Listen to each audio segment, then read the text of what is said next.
everyone, my name is Shivani and I'm a regulated Canadian immigration consultant and founder of Zest Immigration Services Incorporation. Today's video is going to be on LMIA Part 2, Steps and Process. I hope you enjoyed this video.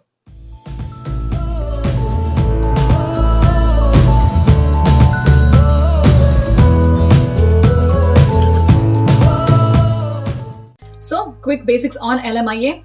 What is Labor Market Impact Assessment means LMIA for?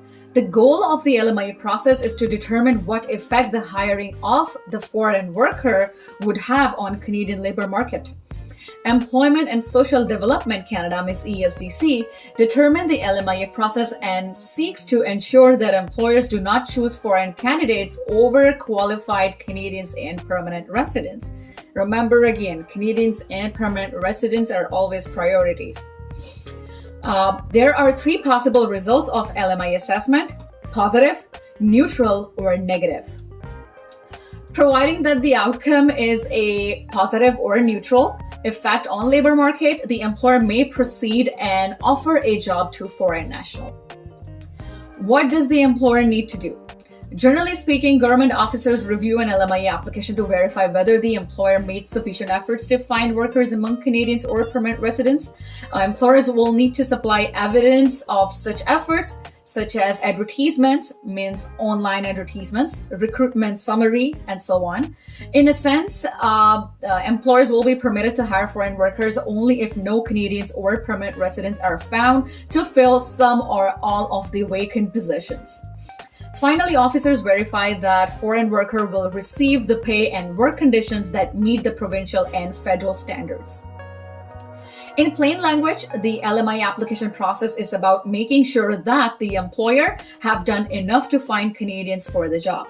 If you convince the officer, means if the employer convince the officer that there are no workers that they could possibly hire, then they could get an approval to hire temporary foreign workers, and then that way they're able to get an LMIA.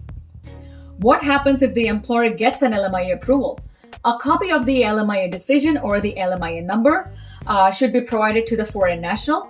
He or she will include it in an LMIA work permit application and submits for approval. Once approved, the worker or the applicant can start working in Canada. When to apply for an LMIA?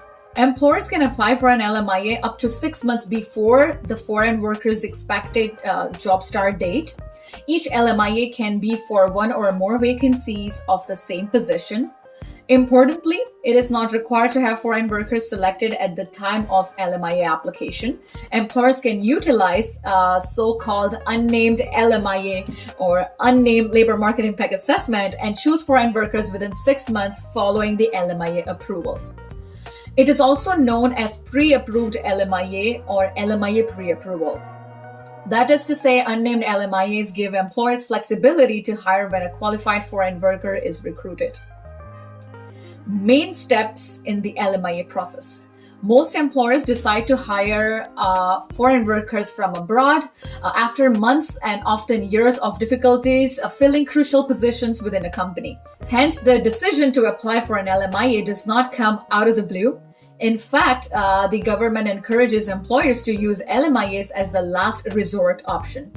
If you as an employer feel that this process is the only solution to your hiring needs, you have taken the first step towards a successful LMIA. LMIA application process steps for employers. So step 1 would be verifying whether you need an LMIA. Step 2 would be check if there is any prohibition to process an LMIA. Step 3 would be determine the required wage rate employers must pay to foreign workers. So make sure that if you're an employer, then make sure that you determine the wage rate. Step 4 would be based on the occupation and the wage rate, select the appropriate LMIA stream. It could be the low wage worker stream or it could be the high wage worker stream. Step 5 would be prepare an advertising and recruitment campaign prescribed by the LMIA stream. Step 6 would be conduct an advertising and recruitment campaign for the prescribed period. Step 7 would be complete the application package, including forms, proofs of recruitment, a recruitment summary, and all supporting documents. Step 8 would be paying 1,000 Canadian dollars, subject to change, and submit the LMIA application to the ESDC. Step 9, continue the advertising and recruitment campaign and keep records of results. Step 10 would be participating in the final phone interview with the ESDC officer.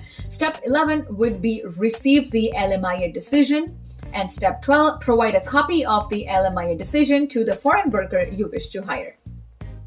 Now, steps for candidates or applicants means if you are the candidate, then what are the steps for you once you get approved or once you get an offer of job that is approved by an LMIA? So the next step for the candidate or applicant would be apply for work permit. So you can apply for a work permit if you have received a job offer from a Canadian employer based on a positive LMIA issued by Service Canada, means ESDC. To be eligible to apply, you must obtain the positive LMIA decision letter from your employer and submit it along with your application. You must also demonstrate that you meet the required experience and or education to fill the position. You can support this by submitting letters of previous employment in the same or similar role stated on the LMIA.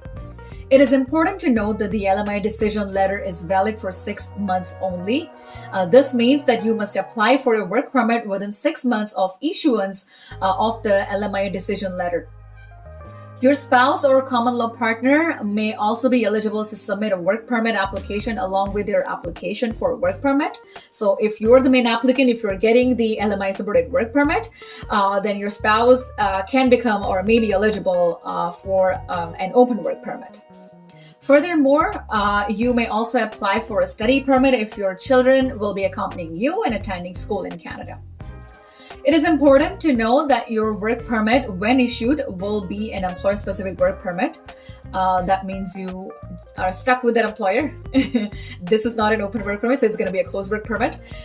This means that you may only work for the employer stated on the work permit and the occupation and location stated on the work permit. If you do not require a visa to enter Canada, you may be eligible to apply for your work permit at the port of entry. Please ensure that you have all the necessary documentation to present to the officer at the port of entry. So I really hope you enjoyed this video. If you did, then please do not forget to like, share, and subscribe. If you wish to talk about your Canadian immigration case, then feel free to contact us at www.zscanada.ca. If you wish to book an appointment with me to discuss your immigration case or your immigration options, then also feel free to book a consultation with me using the link given in the description box. So please go ahead and check it out. If you haven't watched LMIA Part 1, Work Permit, and other study permit videos, then please go ahead and watch that as well. I also create short videos. I believe you would like those as well because I do post Canadian immigration updates, latest news, and all that in shorts. So please go ahead and check it out as well. And stay tuned, hit the bell icon so that you do not miss any of the videos that I upload. Thank you for your time today and take care. See you soon.